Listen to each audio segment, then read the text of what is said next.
Okay, we'll do like a little countdown. Sure. 3, 2, 1. All right, guys, we are live. What's going on, YouTubers, everyone? What's up?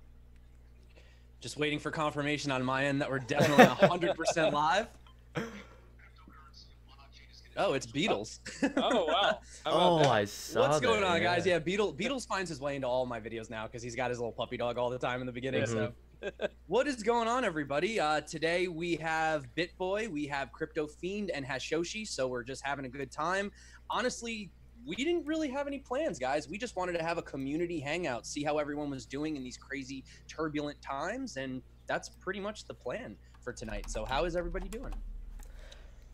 I'm doing good, but I feel like my mouth is off from my voice here, so It maybe it'll is catch a up little here in a bit. second. Yeah. Yeah, hold on. You guys give me 1 second. Let me try to fix that real quick. You guys continue. No, no problem, dude. Also, I don't know what it is, but the yellow on your shirt is like getting hit by the green screen.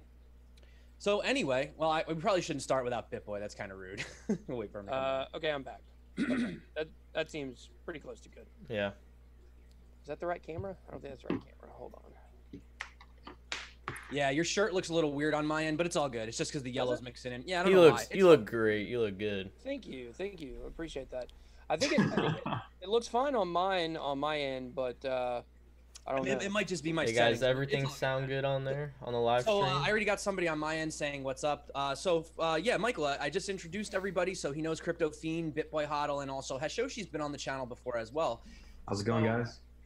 I don't know, guys. Do you want to just start off until more people roll in? I wanted to kind of talk about what everyone's opinion was on the current markets. I mean, obviously, no matter what you say, if you say we're going down, you're fudding. If we're going up, like you're shilling hopium, right? So, what is your views on the market? I mean, I'm not a big TA guy. Do you guys do any TA or anybody? I do. You know, the very very minimal. You know, RSI, MACD, etc. Right now, I really think we're at a weird time. I feel like we've never experienced before in crypto, where we have all these institutions eyes on crypto, but nothing's happening, and I feel like everyone's kind of just waiting right now for something to happen. A lot of people are saying we can keep going down at 3K. It's very possible, but I mean, in the grand scheme of things, within the next couple of months, I personally see great things, especially with all the news coming out this past week alone.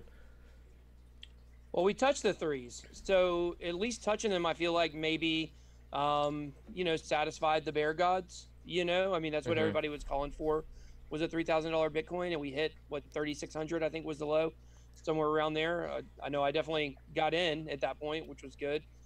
So a little pump like this, I'm feeling pretty good about already. But you know, my one thing that I've really been talking about on my channel a lot, I feel like the last couple of videos. Is there a chance, I don't think any of us believed this in the beginning, but is there a chance that this entire drop is from the hash wars? And you look at the timing, all of a sudden, the hash wars start, and within hours, the price drops below 6, then of course drops all the way down to 36 over the last couple of weeks. And then all of a sudden, as soon as the hash wars are over, all of a sudden we get a pump back up over 42. So I guess the next few days will be real crucial to see if we continue going up or if, but it's really crazy to think that maybe a couple people have that much power over the markets. It's not that hard to move the price, that like realistically, because market cap is not real. Right. So, I mean, you don't actually have to have like, billions of dollars to move the cap. I mean, you can use slippage. You could go on an exchange like Binance and sell all the way down or whatever you want to do like that. And that'll like crash the price as well. So there's actually a website I forget the name of it, where they show you, it tells you exactly how much it would have to move the price 1% and like how many Bitcoins it would take. And it's like not a lot. Like, it's like, I think it was like 200 Bitcoin or something. And you could go up or down 1% or something like that. I don't remember. It's so much less saturated than people realize. Yeah. Well, there was a guy back in December, or no, I think it was in January or February. He did like a little study where he studied the price and the market cap and then the volume, and he determined that basically a $23 million buy could move the market up to $1 billion. Wow. So that's absolutely insane. Now, that was during different times. There was a lot more volume back then and stuff, so I don't know if that could happen right now, but you'd think it would be even more right now. you know. So if somebody came in and put 5 billion into crypto, it could it could like double the market cap overnight. So Yeah, definitely. And the other thing too, I wanted to like say too, is I've noticed not everyone's pointing at the Google trends and all that other stuff, but I have actually noticed people taking interest in crypto again. I don't know if it's because of the bad news, all the stuff with the hash wars. It's sad because something so crazy like that actually kind of got us back out into the mainstream again. Yeah. People are actually talking about it. You know, unfortunately the price is super low right now, but you know, even on my channel, I've had a lot of people tell me like, hey, you know, just saw you for the first time. And you know, just found your channel like this, and I'm like, damn, like I've been, you know what I mean? So I feel like there is an insurgence of new people, which is good. But you know, like you guys were saying, the price never really reflects the tech, but at the same time, it can be so easily affected by these things like these hash wars or just FUD articles that come out. I mean, don't forget, we were going sideways for a long time. Most stable period in Bitcoin's history. Yeah, I was actually starting to get. I liked it after a while. Yeah, I was not complaining at all. It was just less drama. Like Exactly. It was quiet. It was very quiet. Well, I think that's bad. Like, you know, we're YouTubers. That's bad for us, you know, because when the price is stable, like, you know, you're looking at it's better than watching your portfolio go down by 50%. But, you know, there definitely has been an uptick in interest in the last couple of weeks. And I think it's almost like when the news, they only want to report bad news, you know, like they want to report the murder that happened, you know, down the street, but they don't want to report, you know, the great fundraiser that went on or whatever. And I think we're kind of seeing that in crypto, where a lot of those people are sitting back and saying, see, I told you so. I told you it was going to crash. And that's causing people that are haters to kind of be involved and want to be interested in it because they want to see it fall. So that's good for interest. And then it's up to us to, you know, kind of maybe turn them into believers. So quickly, could one of you guys explain to my viewers your take on like what the hash wars is, what kind of went on real briefly? I feel like that's so up Hashoshi's alley. Yeah, I agree with that for sure. No, I mean, honestly, I think the main problem with this whole thing is an argument really over whether or not proof of work's a good thing or whether it's a bad thing. And at the end of the day, it's also an argument about who's right and who's wrong when it comes to the path forward for Bitcoin and subsequently Bitcoin Cash. And obviously you saw all of the like back and forth, like some crazy stuff. Like, to be honest with you, it's such a bad look that, you know, Craig writes messages, like, he just looks like a clown the way that he talks about things. But at the end of the day, I think it really comes down to people now questioning, okay, the prices are down, Bitcoin has been this steadfast, you know, 10-year institution, but there's so many negative things about, you know, is proof of work sustainable in the long term? Is it the right move to stay with it? Should we move away from proof of work? And ultimately, I think it's just a question of who's going to be the, you know, the stand-in Bitcoin god in a way, because that's been a big fight. So outside of environmental issues, what is everyone's problem with proof of work? Is that the big thing? I mean, Charles Hoskinson just came out with an article a couple of days ago that said, you know, he's now against proof of work and hates that he was ever behind it because of the environmental costs. What are your thoughts on that? Oh my gosh, I look so crazy on your channel, Zombie. I know, dude. I don't know why. Hold on, guys. I'm gonna go change my shirt. So hold on one second. It's just I don't know. I only use Zoom when I'm with you guys, so I don't know. The settings are crazy on Zoom. They make that's what she said. Okay, all right, hold on. I'll be right back. Yeah. No worries. I actually had a question real quick. I wanted to say, like, I mean, from a technical standpoint, just to kind of get this out of the way real quick, and then we could talk about other things. But actually talking about the Bitcoin fork as well. I mean, a lot of people, like, you can just dismiss it and be like, screw it. But from a technical standpoint, I mean, what's your opinions on the difference between the SV and the BCH? Because, like, it's really weird. I actually understand where SV is coming from in the sense of there you go, red. Okay, fast. You're good. So I understand where they're coming from a technical standpoint, but the problem is you were seeing like Amari Sachet, he was coming out and basically saying, he's from ABC, that the software really isn't able to, you know, work with block sizes that big. And on stress tests on the BCH network, they weren't even filling the blocks themselves.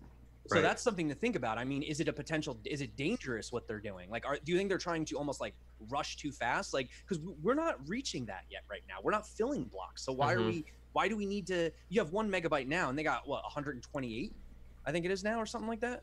Why do we need that right now? No, that it's actually, it kind of goes against the rules of software development. You never go, if you said to someone, we're going to take something that can handle 1 megabytes in size for data. Now we're just going to multiply that out exponentially, or whatever else, make it 128 and just hope it works out. I mean, it's really a fingers crossed and let's just hope it works. It's just it's a terrible idea to try it in a non-test environment. Like, I could be proven wrong. If they've done testing and they know like this can work, I'll eat my words, but I would never test this out live. That's just my opinion. Yeah, I mean, who was it? It was Poloniex had to shut down today. I think it was today or yesterday or earlier this morning. They were having difficulties with withdrawals and stuff, so they're already having problems. I don't know whose end it was on, but that was what they were saying. Right. My personal standpoint on things, I really think they both just need to disappear. That's not gonna happen. Unfortunately not, but that's how I feel. Imagine someone so evil that he made Roger Ver look like a good guy. No, real. Seriously. I found myself feeling like having sympathy for Roger Ver. Like, that's how crazy this guy Craig Wright is. He literally is like the Lex Luthor of crypto. Yeah. No, and it's that type, but it's this type of thing that makes crypto look like a circus to people that aren't really involved. It's like this back and forth, like, oh no, I'm more important than you. I know more than you, and I know better what is truly Bitcoin. And it's like there's so much infighting. Like, this just goes to prove that point even more. Let alone the people who argue because they're passionate about something. These people are arguing almost about semantics at the end of the day. Yeah. Mm-hmm. Yeah, it doesn't. Go ahead. I was gonna say, I think the normal person doesn't know that this is even happening. I think only. Yeah. I think this is one of those things where like we feel like it makes us look bad, and because we're all looking at it and we see the train wreck that it is. But your average person that's on the edge or the fence about crypto, that basically has downloaded Coinbase and has maybe some Ethereum, or some people call it Ethereum. That's another story. But they don't even know this is going on. And Crypto Daily had a pretty good video about it. I don't know if you guys watch him. He's a person I watched first that kind of got me into doing video. Actually, yeah, me too, man. I mean, he's like the king. I think he's like the best. I think he's like the best crypto YouTuber, hands down. Like, I mean, the thing with him though, like, he doesn't really like go deep into like content, but yeah. He gets the job done. To chime in and give him, yeah, he's good. I like him. His video editing is better than any of ours by a long shot, and it's not even close. Mm-hmm. The editing is stellar. I've been trying to improve, but it's just he's on a different level, the way he works in the music and all that stuff. But anyways, he had a very good video about the hash wars that I watched a couple weeks ago, and he said that this is kind of making us look bad, and people feel like that's what's causing the sentiment and price to drop. And then he was also talking about how maybe that's not really the case. Maybe only the people inside of crypto are basically saying that. And in reality, what's happening is these dips are just the institutional investors pulling the train back to them because they missed it last year. Mm-hmm. And the way oh he my said God. it, the way he worded it, that quote gave me chills, man. Me too, man. It really I had to did. rewind that. I did. Yeah. Yeah, man, that's true. When the retail investor misses the train, you miss the train, or when the institution, they pull the train back. That's crazy. And that's what they're doing. A little lasso too. He lassoed it. Mm-hmm. Mm-hmm. Good, because that's really what it's like. It's like they pulled it back to all last year. We were just saying, man, if we just could have got in at these prices and these prices and these prices, and we missed it, or a lot of people missed it, and these institutions, like, they just dropped the prices right back down to where they were before. So, and everybody says they're going to mortgage their house. At first, it was when Bitcoin hits 5,000, then it's when it hits 4,000, then it's when 3,000. But nobody ever remortgages their house for Bitcoin, because when it drops that low, the confidence isn't there anymore, Mm-hmm. Well, I'll tell you what, anybody new getting in right now, holy crap, are you lucky? That's all I'm saying. If you're just getting into crypto right now and you're watching this live stream, I mean, you just lucked out. I mean, this is like freaking sales day, freaking Black Friday 10x. Yeah. But we might have farther to go down, and there are some people that say that, so it's difficult, especially when you guys know, being a YouTuber, you're like the first guy that everyone gets pissed at when something doesn't go their way, or a coin. Oh, you talked about this, you talked about that. It's like, guys, we're just the dudes that like talk on the internet. Like, there's guys behind the scenes that you should really be angry with, like the really manipulative ones that are pulling the strings, that these I don't want to names, whatever, but I just think like pointing the finger at YouTubers and saying like we're the bad guys. It's like, guys, like we're helping harness in adoption. I mean, I do this because I love it. You know what I mean? And I'm sure you guys do too. Like we didn't start YouTube channels so we could become like, you know, whatever. We did it because we loved it. We enjoyed the content. I mean, I have really no interest in being famous. It's really just about I mean, this is what I talk about in general for fun. So it's just another way to talk about it and meet people who do the same thing. So yeah, I'm with you on that. But the problem is now, like, it's sometimes hard to tell the difference between someone who is doing it for the right reasons and talking about it and like really speaking about something that they believe in. Like there's a difference between just being wrong and being like manipulative, right? So I kind of understand at times people are like, they see, you know, one of us talking about something, it goes awry and they're calling foul play because Schiller, you're a Schiller because you had a video where you talked about a project. Yeah. Well, on that topic, let's talk about some real issues that just happened, though. I don't know if you guys saw, but there was the issue with the CentraCard scandal that happened. Now, they were claiming to have a partnership with, I think it was like MasterCard or something like that. Turned out to be completely a lie. And they were the ones that had Mayweather and DJ Khaled promoting it. Another one. Another one, yeah, and so I found out that, you know, these guys, DJ Khaled, he ended up having to pay like 150,000, you know, in fees, and then Mayweather was like 600,000. But yeah, great for these guys that they got millions and they could just pay off the stuff. But you know, you got to lost money though. They ended up paying out in fines more than they brought in for the promotions.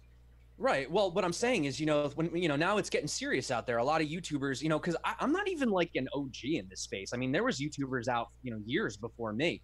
And these guys were getting a lot of these deals that people like to talk about, that, you know, people say that whatever, but yeah, they were getting it and no one was noticing. They're talking about a coin. Cool. They must really love it. In the background, they're getting paid a bunch of money about it. You know what I'm saying? So it's changing now, and you're going to have to start being honest. If you're doing sponsored stuff, you're going to have to say it's sponsored. You just have to do that. And the people deserve that personally. But at the same time, I think it's a mutual benefit back and forth. I think that the viewers need to respect the fact that if you're doing YouTube full time, you know, you need to keep the lights on, but at the same time, as a influencer, content creator, whatever you want to call it, you have to have that integrity, and you need to do the right thing and tell people when you're getting paid for what you do. That's my take on it, and you know, that's really all there is to it.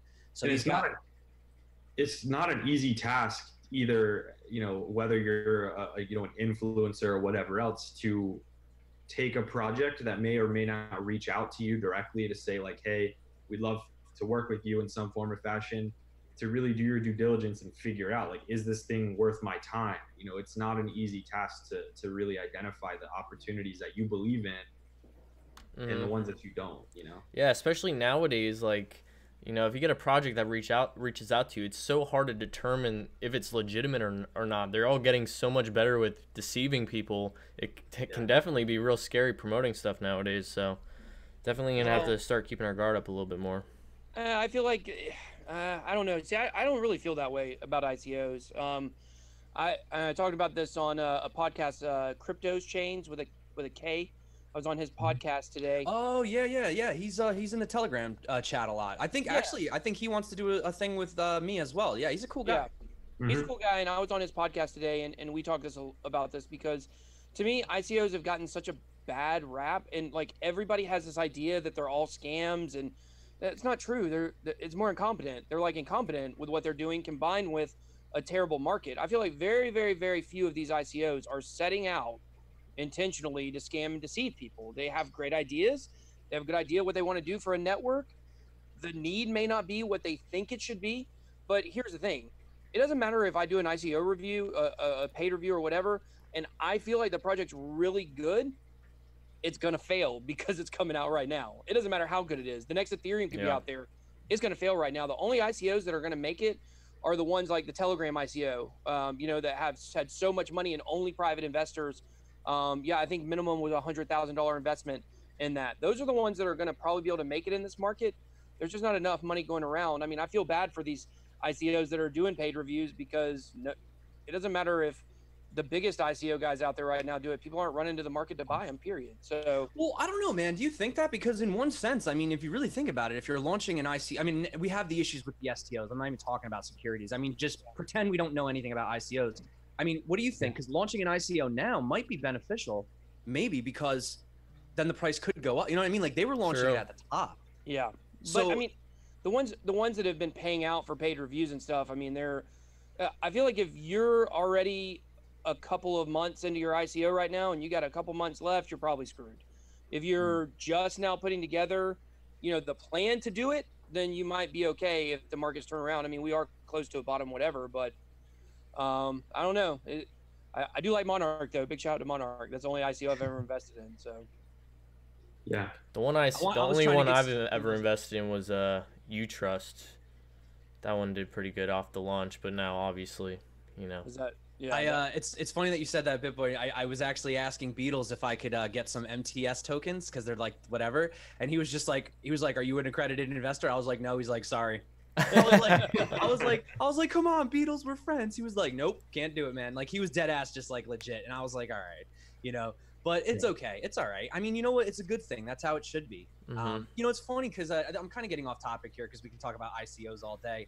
But it's just funny to me how like there's so much criminal labels put on this space, and yet did you guys see just today you have the Deutsche Bank, getting caught for laundering again? This is like the fourth bank in like probably 2 months. How much was it? What was the amount? Did you see? I didn't see the amount. I just last week there was a story about one that was $150 billion laundered, which is bigger than the entire crypto market cap.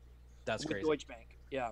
And based on this, like the scale of it, they're actually kind of getting away with it. I mean, yes, you get caught. Yes, you get a lot of press. Yes, there's enforcement. But at the end of the day, like if this were, in my opinion, if this type of scale scam happened in like the crypto world or maybe some of these other less institutional areas, there would be like serious enforcement, like to their degree. Serious crackdown for sure. Yeah, I mean, not saying that it's the system is rigged per se, but it's one of those things where it is. We all know you hear about it I mean, you hear about it in the news, but then it's like you don't really ever hear like maybe the top 2, 3, 5, like to 5 people really get burned for it when it's probably a much more pervasive issue. Yeah, I think if we're talking about kind of penalties, what people are receiving, I mean, you look at what Floyd Mayweather and DJ Khaled just got. It's pretty severe, but then you look at the founder of Ether Delta, and he got like a $300,000 fine, which when they were talking about all that's ran through there, that's really nothing to him. So I think Martha Stewart, right? Insider trading. She goes to prison for it.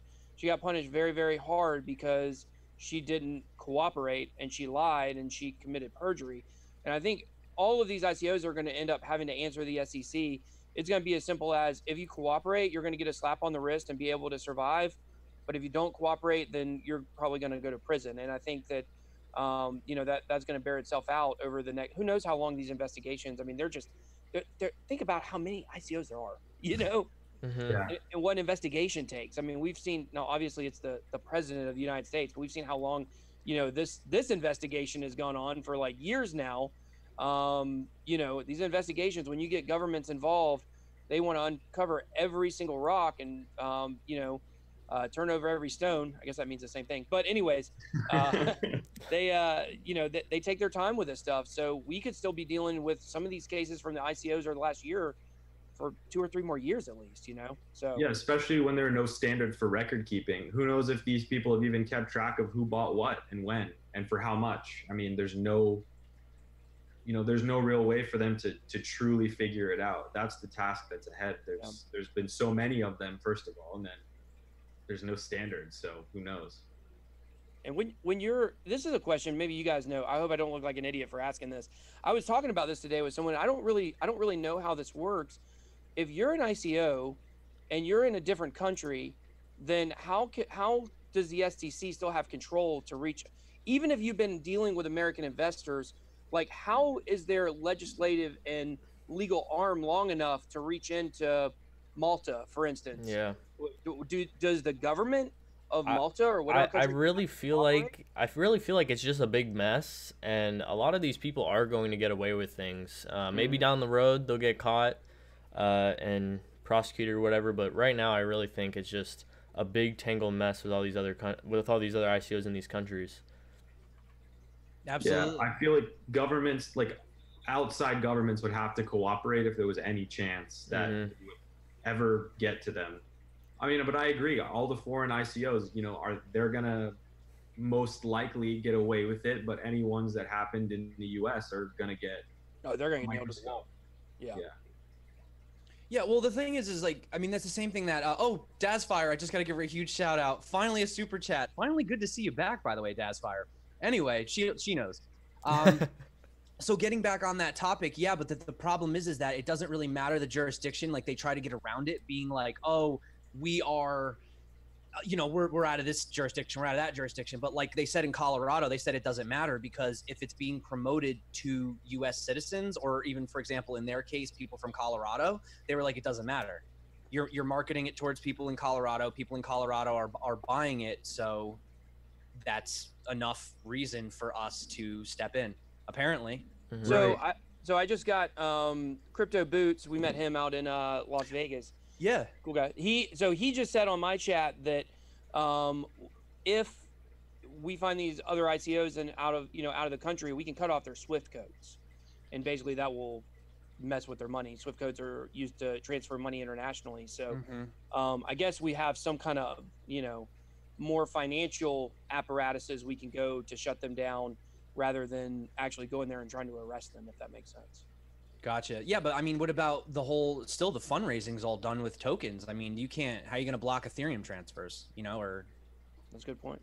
I mean, well, like they said, I mean, somebody, Marco Pons right now in the chat, he says STOs are going to lock us out.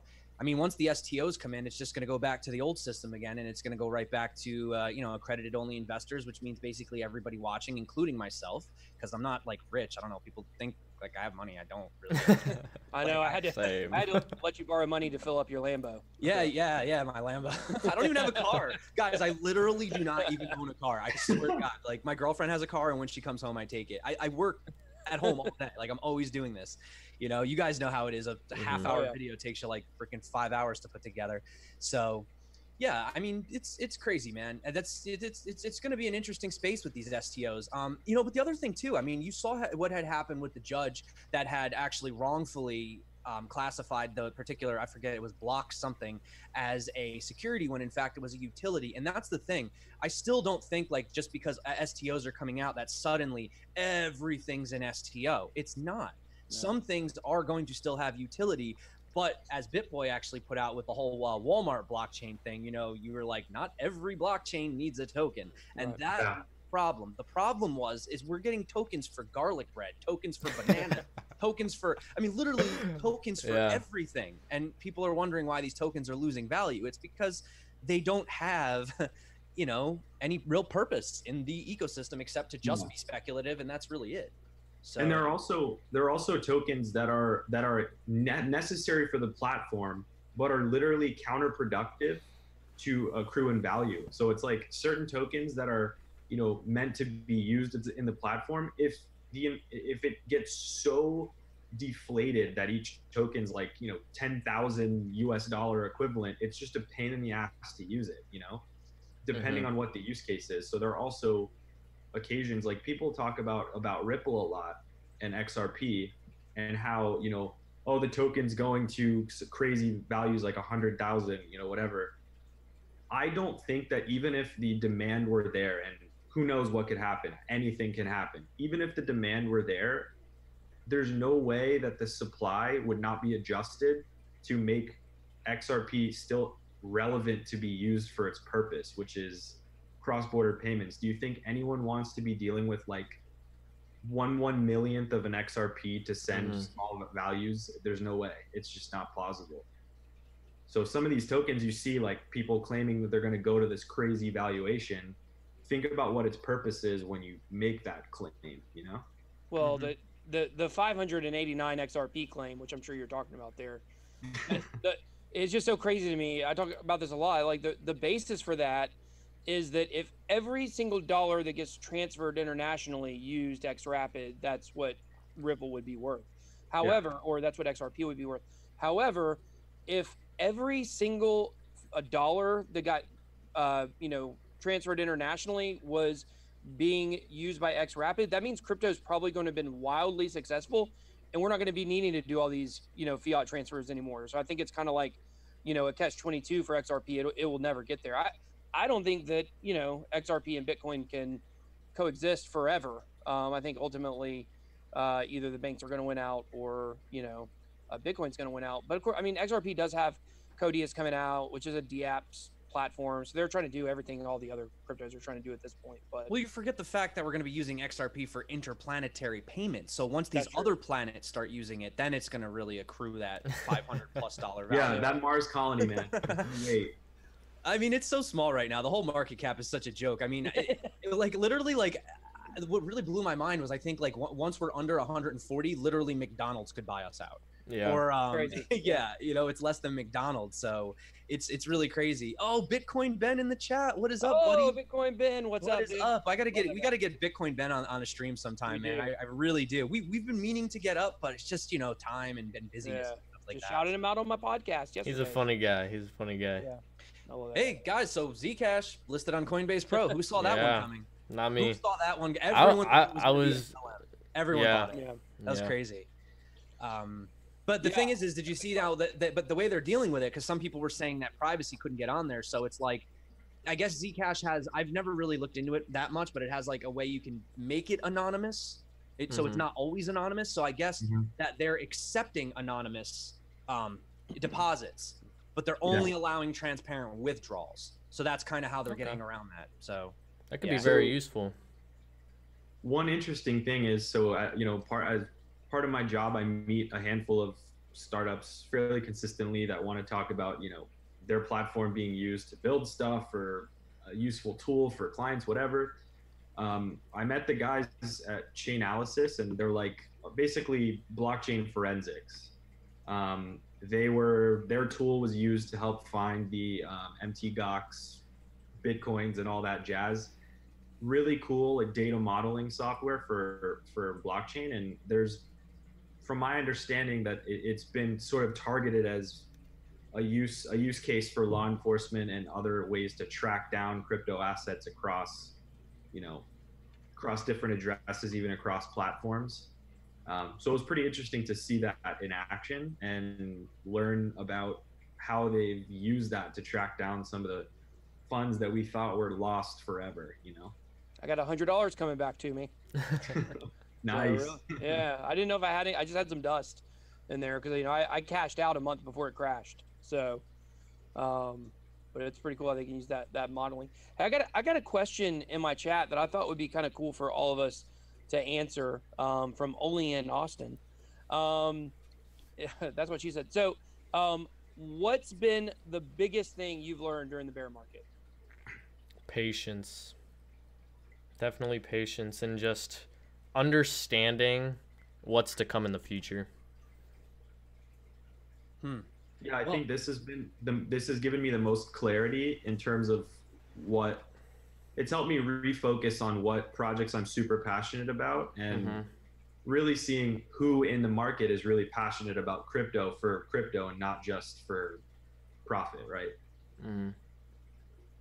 I mean, for me, it's been a lot. It's been everything. I mean, like when I first started my channel in January, I didn't even know a thing about the stock markets or how I mean, I never even used an exchange before. So the amount of knowledge that I've learned from crypto, just about life, but also about finance, and also about like the darker side of things and how these guys really do, backstage dealings and whatever it is.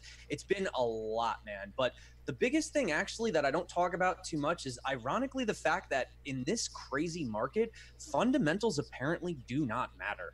I don't know why, but it just seems like no matter how good a project is, no matter what they're doing, what their partnerships are, it like literally doesn't matter, because some random shit coin is just going to pump 500% for absolutely no reason, and you're going to miss the pump and you're not going to understand why it pumped. And that's the people thing. respond to marketing. Mm-hmm. Yeah, marketing's important. I mean, I go on CoinMarketCap, and some of the coins that are like up, I'm just like, why? You know, like, what is it about this coin you know what it is it's just a speculative investment. People want those low cap gems, as they call them, but they're not really gems. They're just pump and dumps, essentially. So that's definitely something I learned. And honestly, come second time, you know, if when this bull run eventually does happen again, I'm going to be a lot smarter this time. But I think a lot of us are too. So I don't think those same tricks are going to work. You know what I'm saying? I think the whole community is a lot smarter this time around, and that's good, because we should be evolving and we should be learning from our mistakes, you know? And I was actually talking to my dad again on the phone today. We always talk a lot about these markets. And he was asking me, like, you know, have you ever considered doing something different with your YouTube channel? Like, he was like, why don't you do like those tech review channels, or, you know, start doing like unboxings of like iPhones or yeah. He was like, why don't you start doing that? He's like, why do you stay with crypto? He's like, crypto's down and no one's paying attention to it. And I'm like, dude, I don't just like hop to the next thing because crypto's down. I mean, that's like the worst thing you could do. I've seen so many people out there just leave, like content creators, stop making content. It's like, what? Why? Yeah. Like, this is when people need you. This is when we need each other the most. This is when the community needs to be the strongest. Like, I would never leave you guys in a bear market. That's crazy. So. Well, it's hard in the bear market, you know. But I only know the bear market with my channel, as do you. So we don't know what it was like to get 5,000 subs a week, you know, out of nowhere. So, you know, I definitely feel, you know, some of those guys that, you know, aren't as committed as us, you know, to making. I cannot get my hat straight. I think I keep turning on with. But, you know, I would say for me, though, the biggest thing that I learned during this bear market is to not get caught up in the euphoria no matter what happens, which is going to probably be pretty difficult. But if you look back at the euphoria that was going on in December, I'm sure you guys know the Charlie Lee tweet from December where he said, you guys be careful. Don't get too excited about Litecoin. If you can't handle Litecoin dropping to $20, then you are not going to like this. And I went and looked at that tweet last week. Somebody had posted it on Reddit. Of course, I remember when he tweeted it, because I remember seeing it like, oh yeah, Litecoin to $20 is at $3.50 right now, you know. And I went back and I looked at all of the comments and all of the hate that he got from his own community and from people that were saying, oh, it's different this time. It's different. I actually went down through every one of the replies to that, just looking at how many of those accounts are still around, and it's almost none. Almost all of those accounts pretty much dropped out sometime between January and August. And the fact that like that's the last time they have any tweets from him. And so for me, looking at that, remembering that how ridiculous I thought at that time that a $20 Litecoin would be, and then fast forward to last week and it's down like $28. It reminds me that we got to look at the people who have been in the game longer, who have more level heads. And when they start making comments like that, this next go around, we need to be prepared to, you know, maybe take some profits. And, you know, I wouldn't take everything out of the market no matter what, but maybe at least take some profits and things like that. So I think we all want to do that. And I think we all will do that. I think all the people that are watching our channel right now will probably do that. I think that all of the new people will not do it again, and we'll go through the exact same thing we just went through. Yeah, I say that all the time, take profits. I mean, I think pledging allegiance to any coin or any project at a loss is ridiculous. I mean, even projects that I've heavily supported, like heavily. Like, I mean, people know on my channel, I've talked about Icon countless times, okay?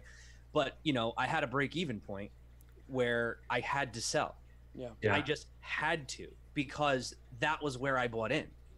You see what I'm saying? So I'm not going to keep losing. So I sold, and then I waited till it fell, and then I bought back in, and it fell back down again, as you guys clearly it fell back down. But my point is, you know, it's okay, guys. Like, and I try to tell people that, you know, it's you need to do what's best for you. You have a life, you have family, kids, bills, a house, a mortgage. I have a mortgage. You know what I'm saying? Yeah. So yeah, you got to be careful with what you do in the market, and just be safe. It's difficult. I mean, there's the tech, there's the life-changing aspect of it, you know, with the whole Venezuela thing and people, but then there's also the making money aspect. And, you know, a lot of people got wrecked this year, and I definitely don't want to see that again, especially for anybody new that's watching right now. Please, like, be very careful.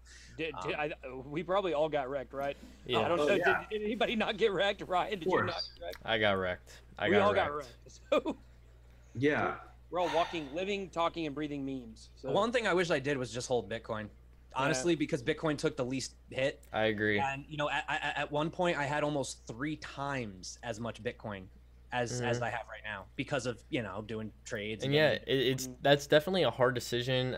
Like, I mean, I'm sure a lot of new people have is when you first jump into crypto, you see all these cryptos down 30 times. It's like, why would I invest in that? Why would I invest in Bitcoin and make, say, 4 times my money at an all-time high when I can invest in something small? But yeah, in the big picture of things, you could see that Bitcoin is still a better investment across the board. I mean, obviously it depends on the project in the long term, but I agree with that. Holding Bitcoin. I mean, Bitcoin is still up from its inception. Exactly. What coin is still up from its inception? Not I mean, many. okay, ICOs, yeah, sure. Some people got private, but like, look at a lot of the prices since they hit exchanges. Like the first time they ever hit exchanges, there's not a lot of coins. Mm-hmm. I mean, a few, not many. Well, I think there was a study done. I remember reporting it on my channel. Gosh, I think it was back in June or July. Basically what it said was you would have been better off holding Bitcoin and not trading and getting into alts at all during this last bull run up until June or whenever it was that the article was done. And that's great. And that's true.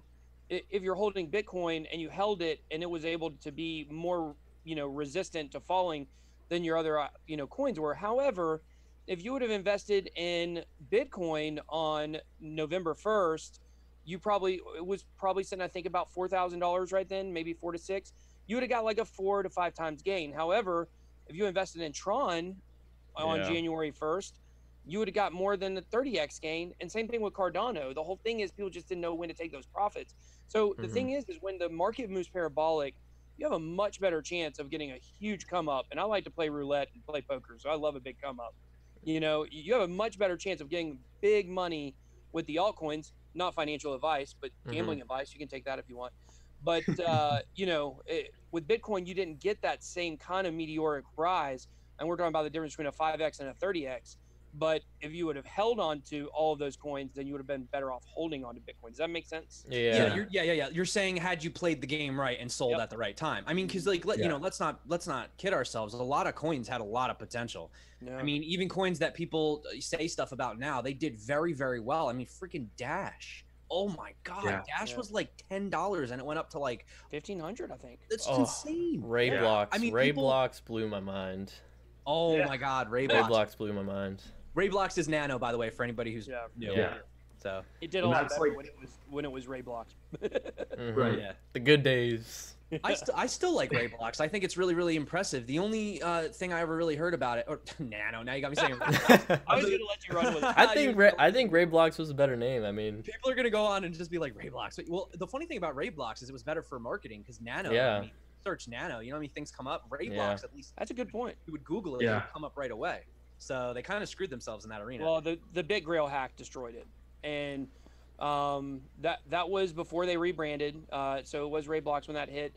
That's when the price really, really dropped. It had one little jump, but Nano's one that it's one of those that doesn't really make sense to me because it's super fast. Like I've downloaded the wallet, I did a review on the wallet. It's really fast, and it's basically free to send stuff.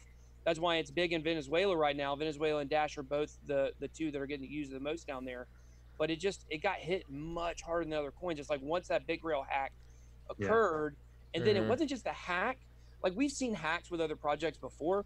The problem with this one was it just really seemed to drag out forever because it was caught in the Italian courts for several months. I did a story on it just a couple months ago where it was still, drawn out and stuff like that. So I think that unfortunately that loss of confidence in it, somebody lost $17 million in it, maybe in the hack, or maybe that was the total was $17 million, which is okay because right now it's only worth 50 cents. Yeah, I mean, but that was the exchange's fault, right? I mean, Nano. Well, that's the lawsuit. The lawsuit is basically Nano or Ray Blocks pointing the finger at the exchange, and the exchange pointing the finger at the coin. So we don't really know whose fault it was. We just know that there's a lot of blame game going around, and I think that really hurt it. Well, yeah, I wanted to actually, because I like having like a kind of like tech guy on the channel, like Hashoshi. I wanted to ask you your opinion because it's the DAG model. What do you think about it? I've heard a lot of concerns over like timestamps or security vulnerabilities and stuff, and I know certain projects have taken stances against that. But what is your opinion on the security of something like Nano? There is no proof of anything really behind it. I mean, yeah. So in my opinion, DAGs are just like a blockchain and pretty much anything, and including tangles, which are permutations of a DAG. Really, like all of these have pros and cons. The real benefit of tangles, DAGs, those sorts of things, even Hashgraph, is speed. Like speed is prime time. You're going to get the best throughput from those types of solutions, those types of systems, and you're going to get that same auditability. But the truth is because of that, you are sacrificing, in some respects, you're sacrificing true timestamp because it's just not inherently supported.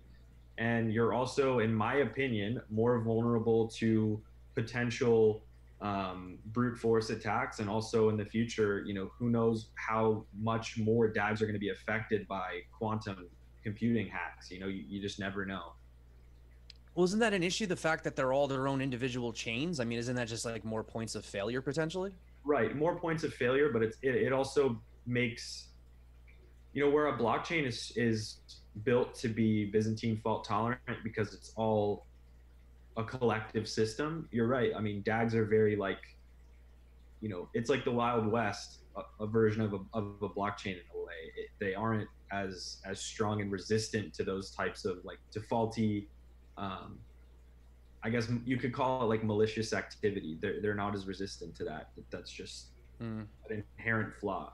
I mean, I don't think personally we've seen a version of distributed tech that is really like the answer.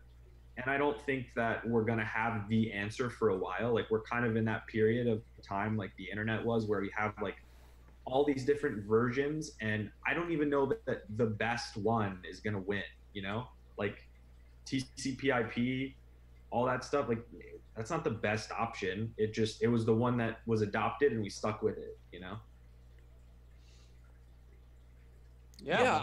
No, dude, I just wanted an opinion because, like I said, it like you said, what they're using it for right now is great. Like for Venezuela transfers, Felis, instant. That's great. I'm just concerned about like the ability of getting hacked. That's and security really. Yeah, I mean, but to be honest with you, I don't think that blockchains necessarily. And I mean, I do this for a living. Like this is if blockchains end up being, a fad, I've bet my career on doing this for a living. Distributed tech is what I do, but I don't know that blockchains aren't perfect either. There are vulnerabilities there as well. So that's a factor. When people have to realize that this stuff isn't bulletproof, and it may not ever be. Somebody asked if I could do a Bitcoin giveaway. I'd need to have some to give it away, buddy. I don't think we don't got much left after this market. I got a question in chat from Aaron Beatles. I believe that's Crypto Beatles' son. Beatles! Oh, yeah, he says, "What's up, pimps? You guys think McAfee could win a hot dog eating contest?" Oh man, I think all he's got to do is down one of them to win. Yeah, I agree. So let's answer the question a lot of people probably want to know. What are we all currently doing in the market? And are there any cryptos you guys are keeping an eye on, maybe picking up, etc.? Well, I'm buying right now for sure. So I was in a pretty fortunate situation where I just sold my house. And so the timing couldn't have been any better for me to, have a little bit of money to put in. I was very scared that the markets were going to take off before I was able to sell it and close and be able to invest. So the timing for me, the week that the dip happened was the week I closed. So it's been really good timing, and I've been able to kind of move around and get some new things. I'm actually going to be doing a video on my channel tomorrow where I'm going to be not showing my dollar amounts, but my percentages into different projects. But I will tell you that I'll give you, obviously, I mean, Bitcoin is at the top, but my biggest altcoin bag is Tron. I'm a big fan of Tron. I think that I did a video called my first annual Tron's Giving. I don't know if you guys watched that. Yeah, I did. Yeah, where me and Justin's son celebrated with a Tronky at the end, which is a turkey that rides to the feast on a Tron cycle. So, but hopefully I'll invite you guys next year to Tron's Giving. Yeah, of course, I love that. Yeah, and they just had that great news about the 100 million donation for gaming, right? Something like that. Yeah, guys, I think Tron's gonna do very well. I think out of all of the projects that are, I would say, in the top 20, I think Tron has the most upside. I know that might sound crazy. There's other ones that are safer. Monero is a very safe one. Monero is going to do very well. XRP investment wise is going to do very well. I don't invest in it personally. But Tron has the most upside. I did some math on a video where I basically explained how Tron can get to $10. It's not that hard of a path. If Tron were in the top 5, right, and we had a $20 trillion market cap, which a lot of people are predicting, then it would only need to have about 4% of that, which right now Ethereum or Bitcoin Cash and Stellar have about 3%, and XRP and Ethereum have between 9 and 13%. So numbers totally doable to go from a penny to $10. So I'm a big fan of Tron. That's one that I've definitely gotten into. One of the smaller ones that I've gotten into is Bison. I did a review on that. And doing the review, I was like, man, I really like this project. I think it's a perfect storm in South Korea where the legislation there looks like they're easing up and the government is wanting blockchain projects to be successful due to tax dollars. That's basically why they ended up making crypto legal there. It's because they realized they were going to lose blockchain companies. They've got a really solid team that worked on the biggest messaging app in Korea, are part of the Bison team, and so that's one that I really like. And I did make that's the lowest cap one probably that I invested in. So that's a little peek into what I've been doing in this little dip here. Yeah, I'm not actually really as exciting, to be honest with you. I've been kind of just like chilling, man. Honestly, like, I just feel like I've been buying the dip all the way down, and I got enough. Like, I'm just hanging out right now. Really just keeping an eye on like Bitcoin for sure. One of the questions that I actually asked was, what do you guys think about Bitcoin? Do you think it's still going to be the king forever? Or do you think Edward Snowden said that he thinks it might be replaced by something better? He says crypto will stay, but Bitcoin might die, or not die, but like it'll kind of go down. I mean, XRP must have hired him as a spy. Yeah, I could definitely get behind that. I could see it happening. Obviously, anything's possible. I'm just really interested to know, like, if that does happen, is Bitcoin gonna really drop off because it's kind of known for being number one, Well, I mean, hypothetically, even if we do come up with a better system, we already have it. We have Nano, right? We have XRP, right? Those are fast. But Bitcoin's still here. Well, we could argue we have credit cards and we have cash, but we still have gold. So I think there'll always be that sort of store of value aspect to it, even though that may have not been the original vision or intention.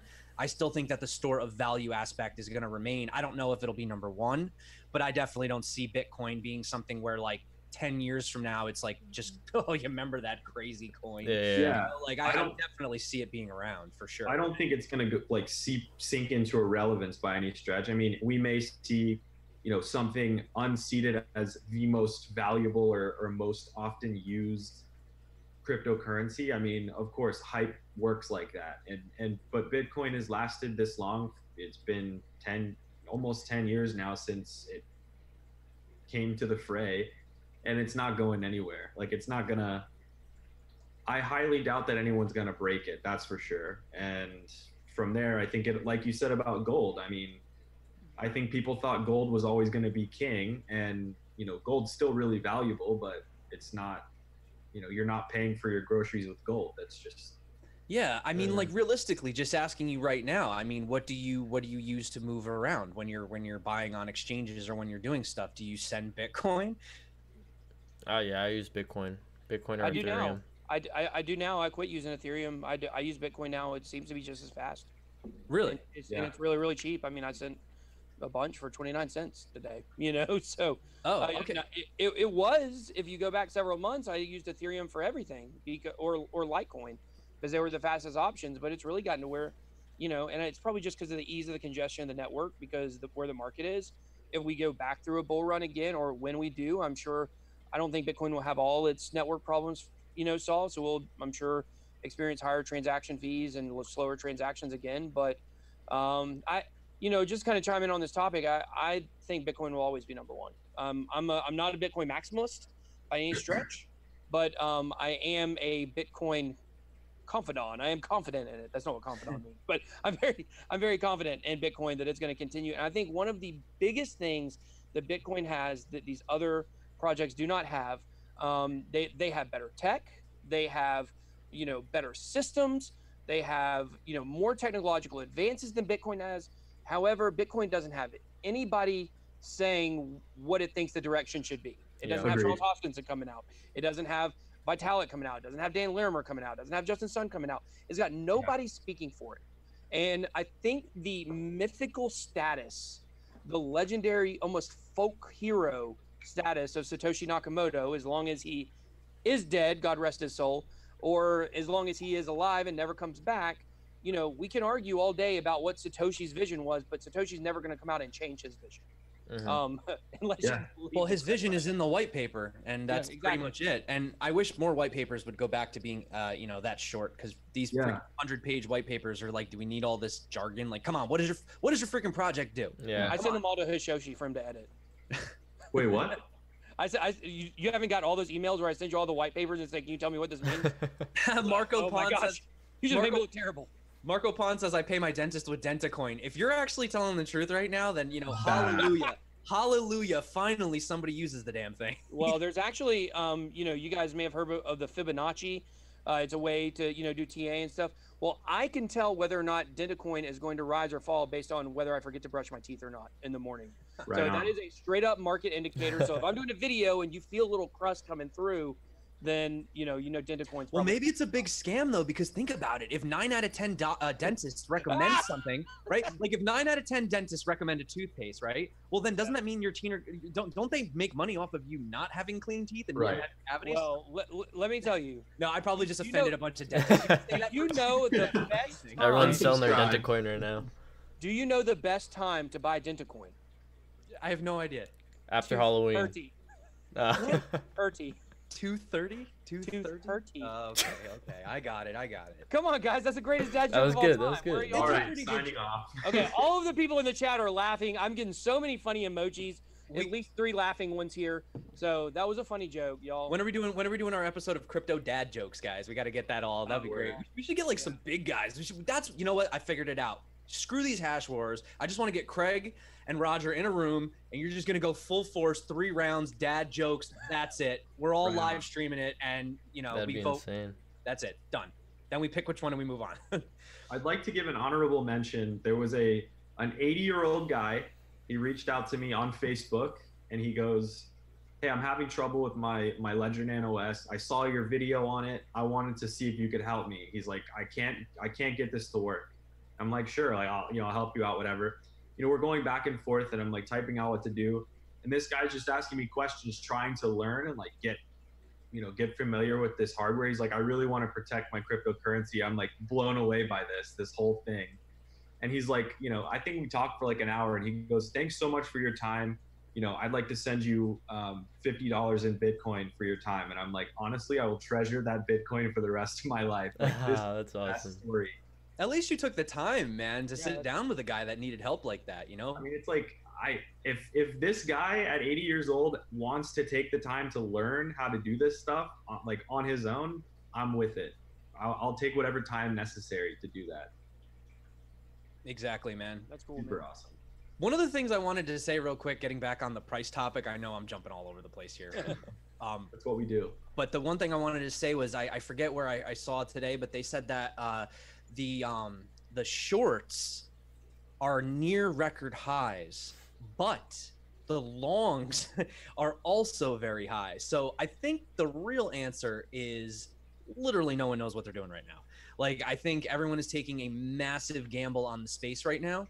And like, to kind of talk about price, because I have people on the channel, you know, so somebody was like, "Oh, you know, crypto goes up 10% and all of a sudden it's a bull run." I'm like, guys, do you watch my videos at all? Like, it's like half a joke. Like, of course Amazon didn't literally cause the bull run. Like, clearly, it's meant to be ironic. Yeah. Like the reason that I have like I'm pretty sure I put like a rocket ship in our title or something. I think there's a rocket. You know, I just do it for fun, guys. I mean, the thing is everything can't be serious. No, it'd be so boring. Can you imagine every day I just came on here and was like very straight-laced, serious about what? It'd be so boring. CNBC. Come on. I mean, nobody watches CNBC all day, right? Well, some people do. Oh, God. Sorry, guys. If you do watch CNBC, though, just be careful because they're literally 98% of the time wrong. So trade the opposite. If they say it's going to the moon, just sell everything. Not financial advice. Gotta say that at least once on the video. Yeah, seriously. No, but I think that's also an interesting thing. Like watching the way that the traditional mainstream media reports on crypto and like at what times they talk about it, it's like you can almost envision like some intern like, this crypto thing's pretty interesting, like you guys should report the news, and no one has any idea what they're talking about. Like no idea. Yeah, you can see it. I mean, even the hosts on CNBC, like when they're talking to Brian Kelly knows his stuff. Brian Kelly's pretty good. Outside of him, they're like, well, wait, what would happen if the price went up? You know, or like they just ask the stupidest questions. Or like they always talk to Tom Lee, who's like crazy bullish, you know, and they're like, well, are you sticking by your prediction that Bitcoin's gonna go up one day? You know, it's just like the kind of questions they ask. It just drives me crazy. Brian Kelly he's a saint though. He's the only person on there who really seems to care. If he wasn't on CNBC, they probably wouldn't report on crypto at all. You think so? I mean, I don't know if they'd have a ticker. I mean, think of literally any segment you've seen on crypto from CNBC, and I will guarantee you, it's either Brian Kelly or it's a guest. They don't have any regular people on there that talk about crypto. They have Tom Lee on there a lot. They have Tone Bays on there a lot. They have guests that come on and talk crypto, but he's the only person there that regularly talks about crypto that's a host of a show or that's, you know, a regular contributor just to CNBC. I mean, from anything I've seen. So I'll tell you, if there are other people, they must really suck because I've never seen a single clip from them. Yeah, no, they do have people on frequently once in a while, but I think you're right. Now that you mention it, they have like you're right. They have guests like Tom Lee comes on, but he's not part of it. So, right. You know who's been really repping the space lately, and I've got to take my hats off to him, is freaking the Pump, man. Pump Liano, he's been everywhere lately. He's the man. See, like that's my thing is like I gotta get good. Like he's so good at just like getting his very summarized thought out, because you know these guys, they only give you like a minute to talk. Yeah. And me, I'd be like rambling on about like this thing and that thing. I mean, this dude is just like bing bang boom. This is what's going on. I'm out of here. You know, and he just really represents the space so well. Yeah, I really think his tweets give a lot of people inspiration in general. Dude. His tweets are awesome. Yeah. Someone real quick, somebody in the chat was asking about Smart Cash. Smart, do you guys know much about that? I mean, I know that I've spoken to Chris before. We were on I've been on a game show with him before with Naomi, but I don't know much about it. Do you guys? I know I'm not familiar now. The only thing I really know about it is when I did a video once talking about free ways to get crypto. I believe they do big like airdrops, but that's really the only thing I'm familiar with. I'm pretty sure it's just a simple payment crypto, peer-to-peer. All right, yeah, maybe I'll look into it. Honestly, I probably should, because it is one that I've seen pop up a few times. So, the other thing too that I noticed with crypto was like there were a lot of coins that people were really quick to call, like in the bull run, quick to call scams and stuff like that. And I feel like now that time has kind of passed and we look back on them, you realize that they kind of have a purpose. They have a use case, you know, like, I mean, I used to be really, really, really hard on a lot of projects, you know, cause I didn't, you know, basically if it wasn't Neo, it was just like, whatever, you know? Cause well, I mean, everybody knows back in the day, I mean, Neo was like, it was the cult of Neo, man. I mean, Neo was, cause you know, it was Bitcoin, Ethereum, and then it was DBFT consensus, and it had its own you know, coin that gave you gas over time. It was like mind blowing. It cannot fork until it forked. Yeah, so I mean, there were so many coins, and you know, some people in the chat bring up Electronium, and Electronium was one of those ones where it got a lot of flack because it's basically a mobile miner, and you're not really technically. There's no real proof. You're basically just either playing games or, you know, doing a task, and they're sort of being released through a faucet type system. But once again, how easy is that for somebody in a country that doesn't have the opportunities that we have? I mean, think about it. That individual, and you see the difference in prices over here, and what, like, you know, was $600 worth of I think it was Nano, was it, or Nano, that was able to buy an entire school supplies for like the whole year. So when you think about that, I mean, think about those guys getting a mobile miner on their phone, which I'm sure that they can get. A lot of these guys have old phones, and they just start mining ETN, just mining it in the background. And now they have money that they can use to actually spend. So I think we're really quick to knock on things you gotta let it play out. You gotta give it its time, and you gotta see how it works. I mean, initially it was a lot of marketers promoting it. The whole team was marketers, so people didn't really take it that seriously. So I've definitely learned to take things with a grain of salt, but also not judge books by their cover anymore. You know what I'm saying? Because but then again, you know, unfortunately there was a lot of crap out there. But at the same time, you know, not like you said, BitBoy, not every ICO is a scam. That's ridiculous. Most are not. 100%. Yeah. And look, I agree. I'm actually working on a video right now about like kind of wrapping up 2018 and how like difficult I think it's been for people in the crypto world, like whether or not you're really into it or just casual. Like, I think it's true. If you're on YouTube or you're on Instagram or you are on Twitter, like crypto Twitter, everyone knows how wonderful that world that is. Like if you say something about an ICO, you are labeled a shiller, like a scammer, whatever, whether you believe in it or not. And that's just the place that we're in, like the attitude that people have because of what's happened in 2018. Like that will fade over time. People will get past the pain, you know. Such a dirty word, ICO. Such a dirty word now. It's unfortunate, you know, and I don't think security tokens are going to be huge like a lot of people would think. I think we will still have many more rounds of ICOs. They'll just come in different forms. So what I would say to everybody, like we always sit here and say, not financial advice, or, don't go buy this because I said it or whatever. I mean, you've got to be able to take ICO information that you see and you got to be able to research it. Like I'll give you guys a real quick tip on ICOs.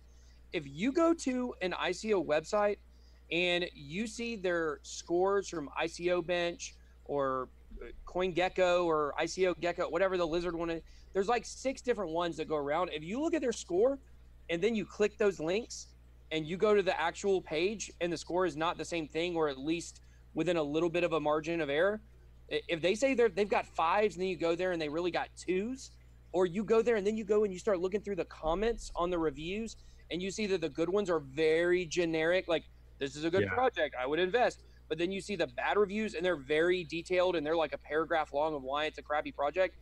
That's a good indication of the strength of that coin, because they all post whatever the highest score they had at one time was. And that's just the idea of like, do your own research on ICOs. They're not all bad investment. Well, during the bear market, when it dropped, everything's a bad investment, right? There isn't anything good at that point.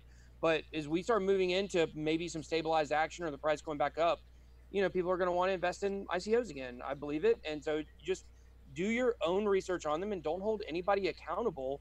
If they're saying, if this is not financial advice, like you shouldn't hold that person accountable. That's their opinion about a project. Yeah. So you got to take everything with a grain of salt, and do your own research does not mean go watch 5 other videos from 5 other non-financial advice people. The one thing too that just really quick piggybacking that always throws me off when somebody's like, oh, check out my project. I'm like, okay, and I go to the website. The first thing that I see is a countdown of like when it is, or like when when it's going to shift from like a 25% bonus to like a 10% bonus or something. And that's a first thing at the top. I'm like, that's crazy. The first thing you see when you go to a website should be what it is.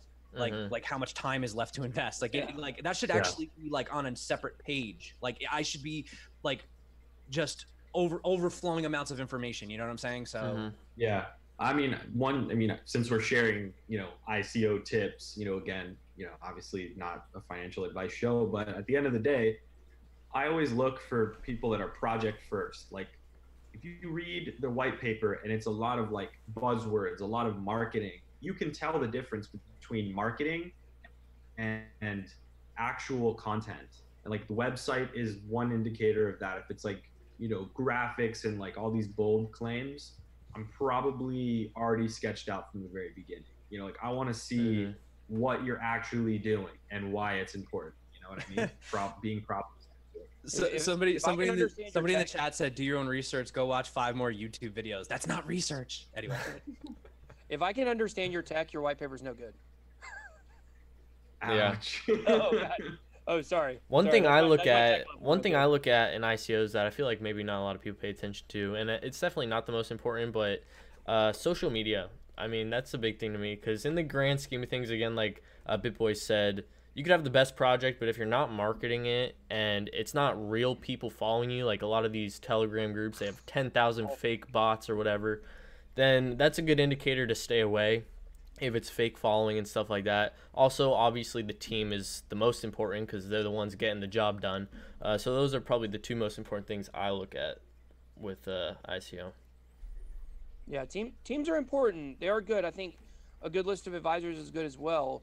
But, you know, I mean, the truth is there is another Vitalik Buterin out there that's leading a project that we don't even know who he is yet, too. So just because you don't know the people on the team doesn't mean it's not a good project. But, it's obviously much easier to research when they have, like Bizont, like I was talking about. I mean, their CEO and their CMO, like they've both worked with huge companies in China or in Korea, and it's easy to research and see the good stuff that they've done. So it definitely makes it a lot easier. And also, if Ryan Gosling is on your team, it's probably not a good project. Oh my God! Do you guys remember that? Do you remember that ICO that literally used Ryan Gosling as? That's crazy. Hilarious. Still to this day. Yeah, well, that's the thing too. I used to assess a lot of projects based on team, but what happened was after all these projects started coming out, it was like, we don't have any more developers, guys. Yeah. So you're seeing a lot of people coming from without experience. So you do the LinkedIn profile check and they don't have much experience. They're fresh out of college. They just took some blockchain courses or something like that. And now they're working fresh in the field. So yeah, but I mean, on the flip side, you could say okay, that's one aspect. But on the other hand, look at all the colleges that are implementing blockchain technology. I mean, it's almost like once a week, more and more and more blockchain courses are rolling out in all different parts of the world. So clearly, academics are seeing a need for this. They're seeing a need for developers. Yeah. Well, what do you think? I made this point earlier on the podcast I was on, which is I feel like probably when it comes to computer programming and college courses is there's more information available for a freshman programming class now than there probably was for a doctorate level if they have doctorate level programming or a master's level maybe 10 years ago, just because we have so much more access to information. And plus because you don't have to do with kids coming up these days. I sound like I'm 84 years old. It's been 84 years.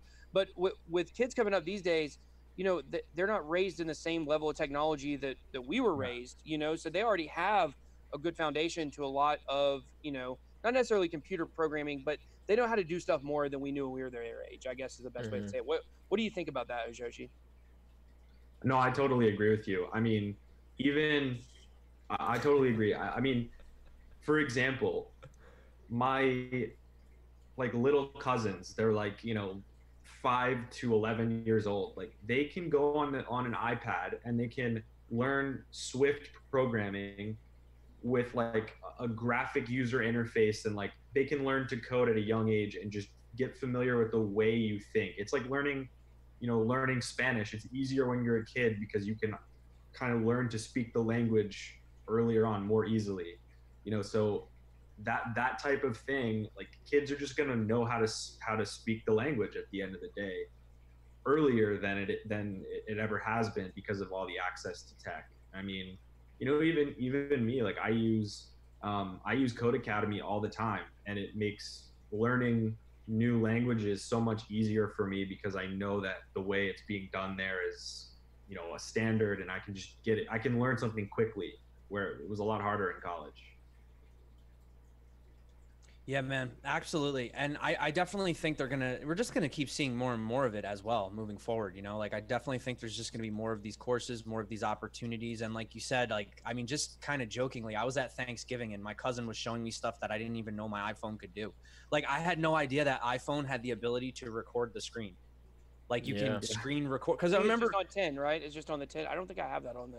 You remember a while ago they wouldn't release those updates, stuff like that, because they were oh well, then somebody might be able to tap into the recording and they might be able to, right? But now you can do it. So yeah, it's crazy, man. The one that really blows my mind now is the measurement one. You can measure point A to B anywhere in your house. That blew my mind. That's crazy. Yeah, no, I mean, everything is different. So, okay, so we're talking about the iPhone now. Let's go back in time. Let's go back to the 80s, right? Let's talk about those phones. Or let's talk about rotary phones. Or let's talk about, right?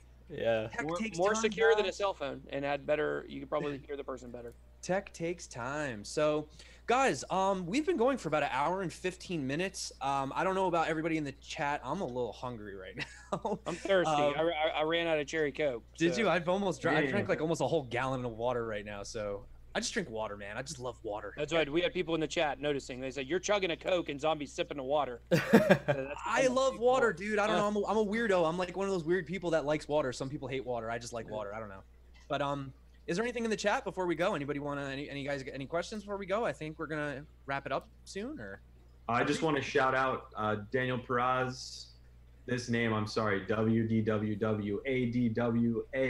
WDWADWAFWEFAE. Holy hell, that's one crazy name. But shout out to you for always commenting. Super dope, and Wounded Warrior as well. Awesome. definitely. Okay, great, guys. I want to say thank you so much. You know, Well, Yeah, let's say where I had some people on my chat at the very end saying that they didn't know where each person's channel. So before we sign off, may each person, like for the people that caught it at the end instead of the beginning, kind of just tell your channel. I'm BitBoy Crypto. That's my channel. You can find me on Instagram and Twitter as well at BitBoy_hodl. I am Crypto Fiend on YouTube, and I am Ryan Rotolo on everything else: Twitter, Instagram, etc. Dope. Hashoshi. I am Hashoshi. My name is Forrest. You can find me on Twitter and Instagram at Hashoshi with the number 4. Okay, great. And obviously I'm Crypto Zombie, guys. I really appreciate it. And it's just Crypto Zombie and the Crypto Zombie if you're looking on Twitter as well. Also, just for anyone that's watching on my channel, I also left all the links for you guys as well. So if you guys want to go follow these guys, they're all great channels and you're all great. The community's great. I had a great time. I love reading the comments. It's always a pleasure. And I like doing these hangouts once in a while, just kind of not having a topic and just seeing what everyone's up to. Definitely. No editing, no nothing. Just That's enjoying ourselves. Done with the video for the day. That easy. So, All right, Yeah. guys. All right, Thank you. Thank you so much. Really appreciate it. So for everyone out there, until next time, you guys freaking rock. I love you. My name's K-Dub. This is Crypto Zombie. Deuces. way out. Out. Peace.